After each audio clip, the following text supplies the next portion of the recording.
नमस्कार, आप देख रहे हैं आई वॉच इंडिया और मैं हूं आपके साथ ज्योतिका। आइए रुक करते हैं खबर की ओर।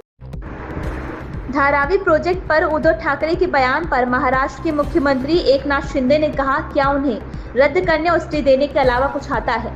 सभी योजनाओं को स्टे देने का काम महाविकास आघाड़ी सरकार ने किया था, तो उनसे हम और क्या उम्मीद कर सकते हैं? हमारी सरकार ने सभी लोगों के लिए घर देने की घोषणा की है। 2.5 साल में उन्होंने क्या काम किए, या उन्हें बताना चाहिए। हमने कई कल्याणकारी योजनाएं शुरू की हैं। ये झूठे लोग हैं और जनता इन पर भरोसा नहीं करेगी। भैया, रद्द करने के सिवा और स्टे देने के सिवा उनको कुछ आता है क्या? 2.5 साल में तो सब मेट्रो को भी स्टे दिया था, कारशेड को भी स्टे दिया था, कोस्टल को भी स्टे दिया था, नागपुर मुंबई समृद्धि को भी स्टे दिया था, जलयुक्त शिवार को भी स्टे दिया था। सभी योजनाओं को स्टे देने का काम महाविकास आघाड़ी सरकार ने किया था, तो उनसे क्या और उम्मीद कर सकते हैं हम? धारावी जो है, 1-2 लाख लोग रहते वहां पर, कीचड़ में, गंदे नाले में, आजू बाजू में इतनी गंदगी है, उसमें रहते। खुद तो बड़े बड़े बंगले में रहते हो और गरीबों को कीचड़ में रखते हो। लेकिन गरीबों ने वहां के सोचना चाहिए। उसमें 1-2 लाख घर, इन्होंने तो सिर्फ क्वालिफाई होने वाले को घर देने की बात की थी। हमारी सरकार ने तो हाउसिंग फॉर ऑल, सभी लोगों को घर देने का ऐलान कर दिया है और वहां वैसे निर्णय लिया है। और 1 लाख की एक घर की कीमत कम से कम 1 करोड़ हो गई, तो 2 लाख करोड़ के घर वहां बनेंगे। वहां पर ये महाविकास आघाड़ी ने जो पहले बिल्डर को छूट दी थी, उसमें हम कैपिंग कर दिया है, टीडीआर में कैपिंग कर दिया है। सबको घर देने की जिम्मेदारी दी हुई है।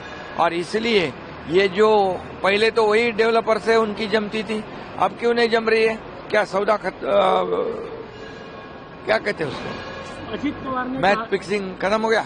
अजीत पवार ने कहा कि कटेंगे बटेंगे महाराष्ट्र। अभी मैं एक ही कहता हूं, ये महाविकास आघाड़ी सरकार जो 2.5 साल का काम उन्होंने जो किया है और हमारा 2-2.25 साल का काम महायुति का, इसके अंदर मैं ओपन चैलेंज करता हूं, बताओ आपने क्या किया है, बताओ आपने कितने काम रोक दिए और हम कहते हैं कितने काम हमने शुरू किए, कितनी कल्याणकारी योजना हमने शुरू की।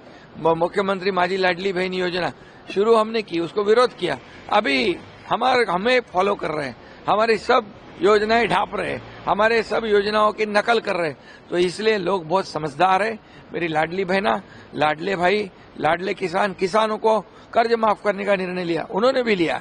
और ये हमारे पीछे पीछे दौड़ रहे और हमारी कॉपी कर रहे, इसलिए लोग को पता है ये देने वाले नहीं, ये प्रिंटिंग मिस्टेक वाले लोग हैं।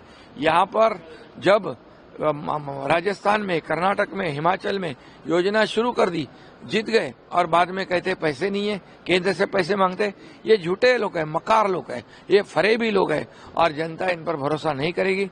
क्योंकि लाडली बहनाओं के खाते में हमने 5 किस्त तब जमा कर दिए, क्योंकि हमें पता था कि आचार संहिता लग जाएगी तो यही रोकेंगे और यही बोलेंगे नहीं देना है। क्योंकि यही लोगों ने कोर्ट में गए हैं, ये कोर्ट में मुंबई हाईकोर्ट में गए, नागपुर हाईकोर्ट में महाविकास आघाड़ी के लोग गए।